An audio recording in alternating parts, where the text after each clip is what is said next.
Fala galera, professor Anderson com vocês aqui, dando continuidade no nosso ensino aí, no nosso curso de cinemática. Hoje nós vamos falar num assunto que é o movimento uniforme. Especificamente, eu vou tratar do movimento retilíneo uniforme. Então bora lá? Então aula 3, movimento retilíneo uniforme é um movimento em que o próprio nome diz, né, é um movimento retilíneo e ele é um movimento uniforme. Por que um movimento uniforme? Quando a gente fala movimento uniforme aqui na física, né, a gente está dizendo que alguma coisa tem constante. E essa coisa, para esse tipo de uniformidade aqui, é a velocidade. Então nós temos um movimento em linha reta com velocidade constante. Aí na imagem, né, a gente tem alguns exemplos. E esse exemplo do satélite não é um movimento retilíneo, mas é um movimento uniforme porque ele está seguindo aí a rotação da Terra, mostrando, né, que ele está com velocidade constante, mas um movimento curvilíneo. E o movimento uniforme pode ter todos os tipos de movimento, né? Pode ter o movimento retilíneo, pode ter o movimento curvilíneo, movimento circular, pode obter todos os tipos de movimento desde que a velocidade seja constante, tá ok? Aqui já não, aqui é como se fosse uma rocha, né, no espaço, sem sentir a presença da gravidade. Ela está viajando aqui com uma velocidade constante, em linha reta, então esse movimento é um movimento retilíneo e uniforme. Nós vimos nas aulas anteriores, né, alguns conceitos fundamentais. Eu queria retomar aqui para a gente dar continuidade aí, sem ter nenhuma dúvida anterior.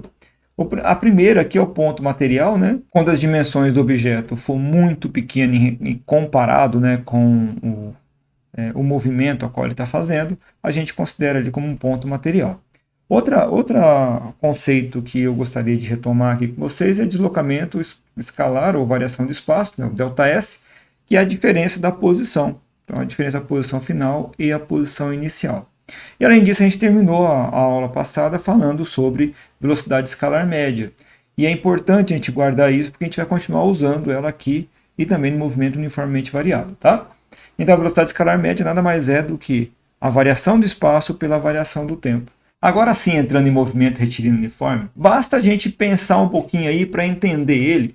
Então, se o movimento ele é retilíneo uniforme, você concorda comigo que não importa o tempo que eu viaje nessa velocidade constante, se eu fizer o cálculo de velocidade escalar média, a velocidade escalar média vai ser exatamente igual à velocidade instantânea dele, já que o movimento é uniforme. Então, se ele viaja sempre a 80 km por hora, e eu quero calcular a velocidade média, não tem como achar coisa diferente de 80 km por hora. Então a velocidade escalar média, a velocidade instantânea dele é sempre constante. Se a gente utilizar então a equação de velocidade escalar média, e ao invés de a gente colocar aqui velocidade escalar média, a gente colocar a própria velocidade instantânea, a gente vai ter que a velocidade instantânea é a variação de espaço pela variação do tempo. Se a gente ainda considerar que o tempo inicial é o tempo a qual eu aperto o cronômetro, ou seja, o tempo inicial é igual a zero, eu vou chamar esse cara aqui de zero. Se eu chamo esse cara aqui de zero, então ele vale zero, eu vou ter uma equação dessa forma aqui. V é igual a S menos SO sobre T, porque T menos zero é T. Eu posso passar, né, o T multiplicando para cá, então eu vou ter, e espelhando a minha equação, S menos SO igual a V vezes T. Então, passando esse SO para o lado de cá, a posição inicial, a gente vai ter a equação que a gente chama a equação horária da posição, que é exatamente essa daqui, que também a gente utiliza para guardar aí na equação do sorvete, né? Então, essa é a equação horária da posição. Para que ela serve? Para encontrar a posição do móvel, já que a velocidade é uma constante, a posição inicial também é uma constante, e as variáveis são essas duas. Então eu consigo encontrar a posição do móvel se eu tiver aí a posição inicial e a velocidade desse móvel. Então essa é a equação horária da posição. Como que a gente representa isso graficamente? Nós temos aqui alguns gráficos, né? Inicialmente a gente vai fazer o gráfico de posição versus o tempo. Então, olhando nossos gráficos aqui, a gente tem quando a posição inicial ela é positiva e que a velocidade ela é maior do que zero. Eu quero dizer o quê? Que o movimento é progressivo. Perceba que as posições, com o passar do tempo, elas vão aumentando. Então, um movimento progressivo, a posição aumenta com o passar do tempo.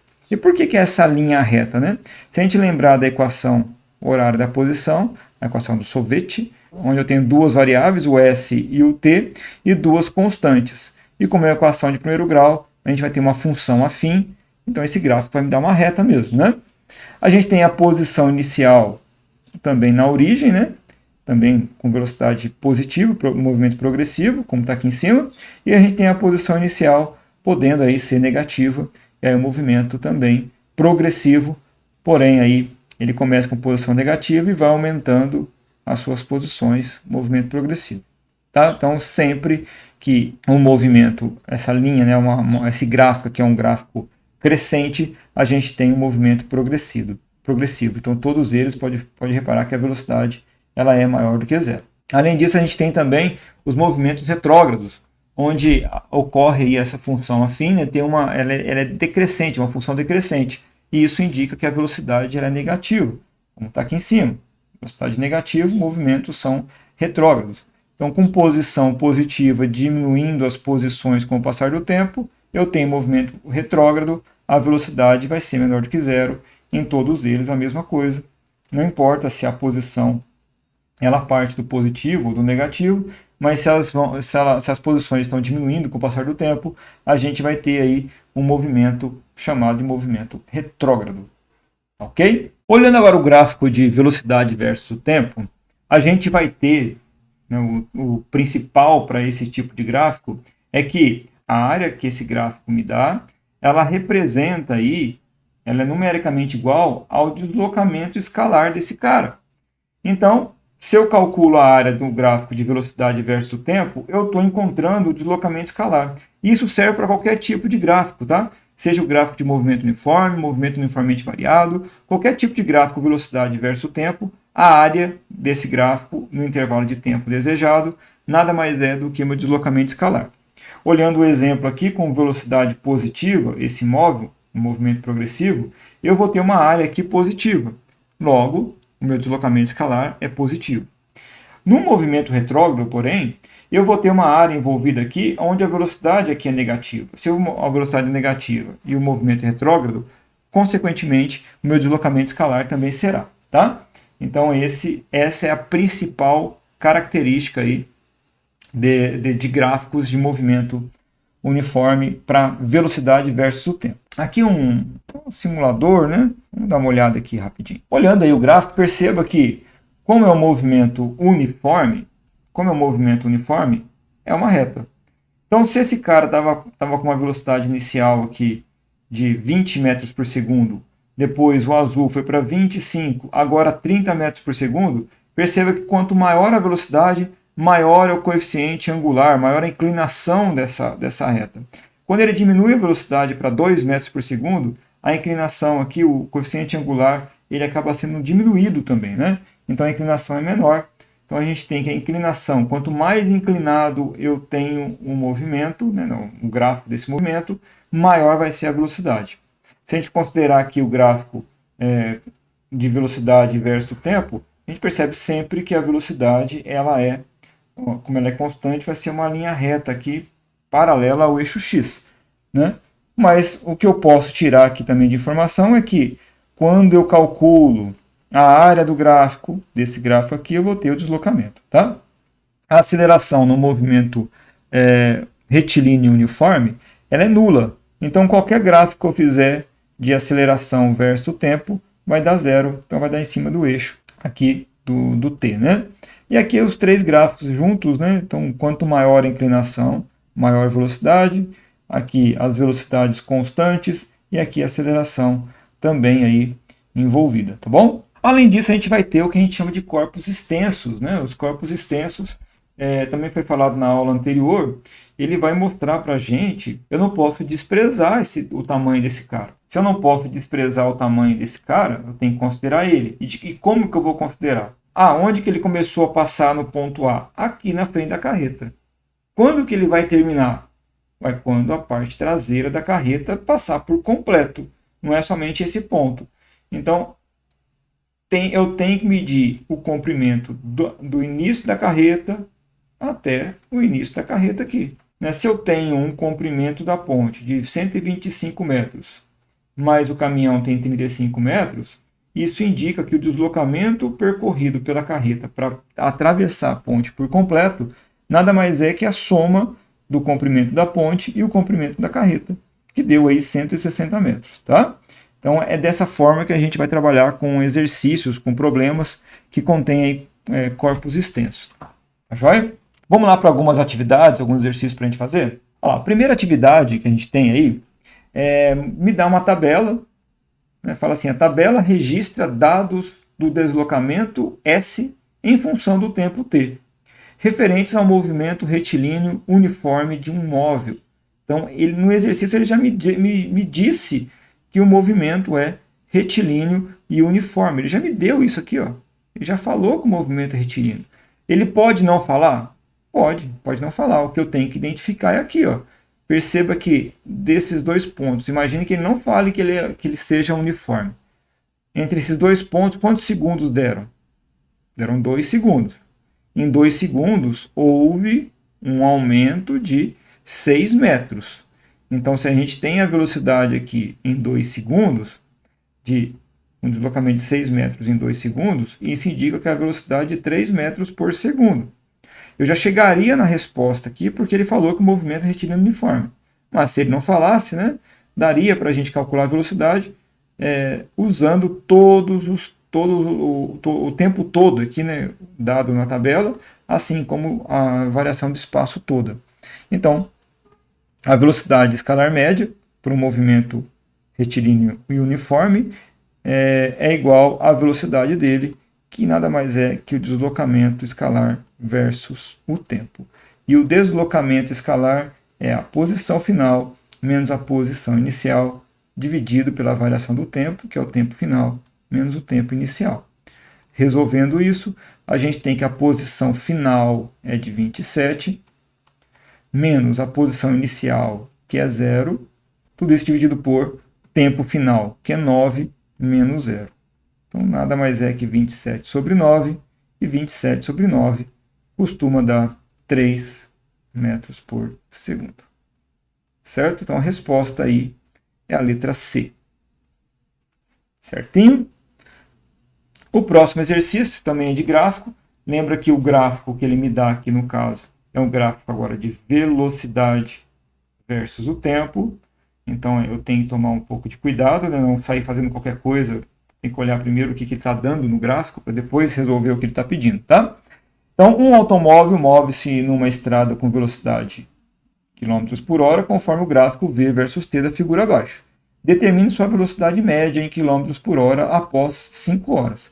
Então, ele quer saber qual que é a velocidade média de 0 até 5. Então, velocidade média, nós vimos aí que é o deslocamento escalar total sobre o tempo total.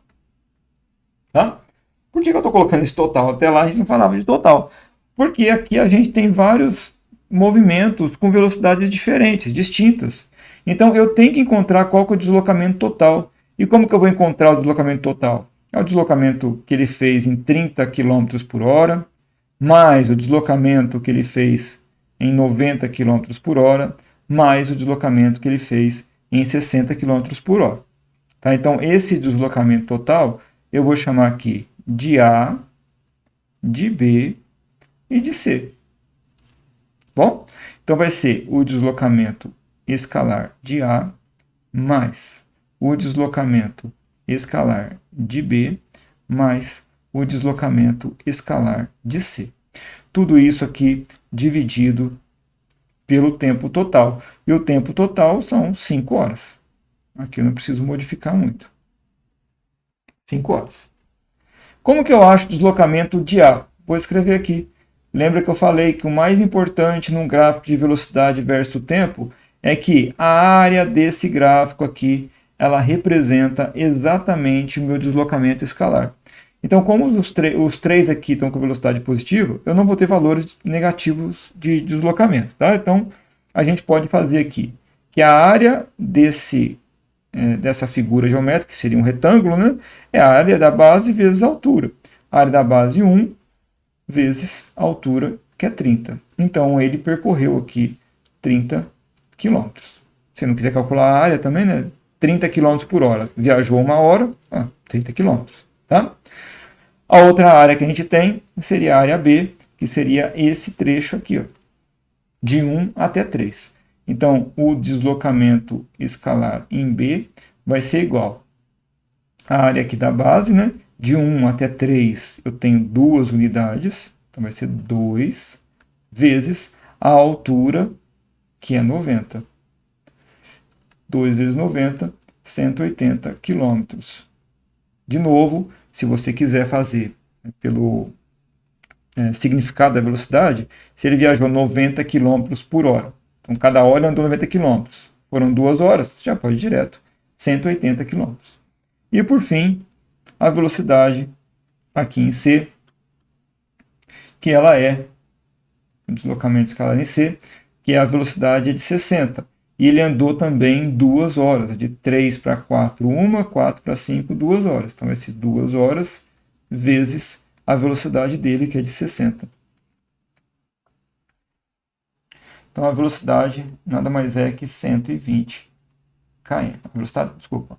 A posição, né, desculpa, é 120 km aí. Tá? Bom, agora é só resolver esse problema. A gente tem que 30 mais 180 mais 120, tudo isso aqui dividido por 5. Então, 120 com 180 dá 300. 330 dividido por 5. A minha velocidade média é igual a 330 dividido por 5, vai dar 60. Então, vai dar 33, sobra 3, 66 km por hora. Essa é a velocidade. Essa é a velocidade escalar média para esse movimento. Vamos para o próximo? Então, o próximo aí, um móvel se desloca segundo o diagrama da figura. A função horária do movimento é... Aqui a gente tem um gráfico onde o movimento aqui é um movimento retrógrado, porque é uma reta decrescente de um gráfico de posição versus o tempo. Lembra que o que a gente precisa para montar a função horária desse movimento é a equação do sorvete. Então, para que eu monte essa equação, eu preciso encontrar as duas constantes dessa equação. E as duas constantes são o SO, que é a posição inicial, e a velocidade, já que o movimento é um movimento uniforme, dado aqui pela reta, né? Então, a posição inicial nada mais é que a posição quando o tempo for igual a zero. Então, quando o tempo é igual a zero, a posição vale 20. Então, essa é a posição inicial, 20. Certo? Como ele não me deu unidade de medida, eu não vou colocar metros, nada aqui, porque eu não sei também qual que é a unidade de medida que ele colocou. Agora, a velocidade para um movimento uniforme, calcula-se da mesma maneira que a velocidade média. Então, a velocidade média é o deslocamento escalar pelo tempo. Ele vai de 20, na posição igual a zero, até zero. Ele vai de 20 no tempo igual a zero, até zero, na posição zero aqui, ó, quando o tempo vale 10. Então, o tempo 10 é a posição final. Então, a posição final é zero, menos a posição inicial, dividido pelo tempo, que são 10 segundos. Ou 10 horas, eu não sei qual que é a unidade de medida, né? Então, resolvendo isso aqui, a gente tem que a velocidade é menos 20 sobre 10. E menos 20 sobre 10 vai dar menos 2.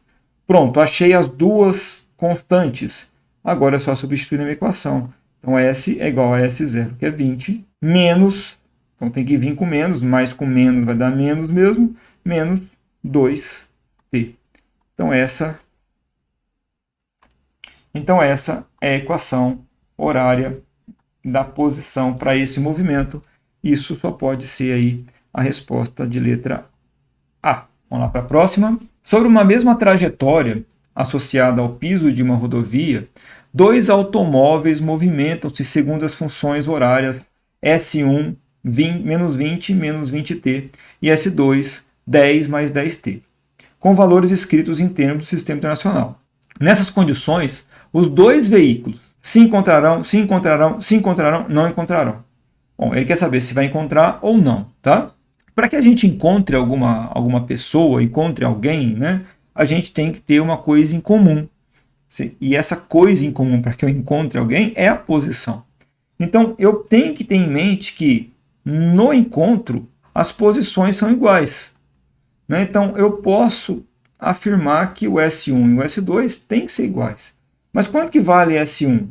Menos 20 menos 20t. E o S2? 10 mais 10t. Então a gente consegue, através dessas duas equações, como o tempo de encontro é o mesmo para ambos, já que eles vão se encontrar no mesmo ponto, né, e partindo do princípio que eles saíram, né, na mesma trajetória, ali no mesmo intervalo de tempo, a gente tem que esse tempo aqui vai ser sempre igual um ao outro. Né? Então o que eu vou fazer? Vou isolar o tempo. Vou passar esse tempo para o lado de lá e somente número para o lado de cá. Então vai ficar assim, menos 20 menos 10, passei o 10 para cá, é igual a 10t mais 20t. Menos 20 com menos 20, menos 30. 10t com mais 20t, 30t. Então eu tenho aí que o tempo vai ser igual a menos 30 sobre 30. O tempo, então, é igual a menos 1 segundo. E aí a gente pode interpretar esse número, né? Existe tempo negativo? Será, né? Tem como voltar atrás, né? Não tem como voltar atrás. Infelizmente, a gente não consegue voltar atrás, né? Então, se o tempo é negativo, eu posso afirmar que eles não se encontrarão. Outra forma de a gente analisar isso é a seguinte. Imagina que eu tenho uma trajetória, esse cara partiu da posição 10, aqui é a origem, e aqui menos 20. Então, imagine que o vermelhinho aqui seja esse, eu vou pôr o verdinho para esse. Então, aquele que sai da posição menos 20, aqui é o vermelhinho. O menos 20 tem velocidade também negativa. Se ele tem velocidade também negativa, ele está indo contrário à trajetória. O 10 aqui, está na posição 10, ele tem velocidade positiva. Se ele tem velocidade positiva, ele está indo do sentido da trajetória. Então é óbvio, né? Olhando aqui, eles não vão se encontrar nunca. Eles se encontraram um segundo antes, mas aqui eles não vão se encontrar nunca. A partir desse instante, eles não vão se encontrar. Tá joia? Então é isso, gente. Espero que vocês tenham entendido. Qualquer dúvida que vocês tiverem, pode me contactar aí, que eu estou sempre à disposição para sanar essas dúvidas, tá bem? Um forte abraço para vocês. Até a próxima aula.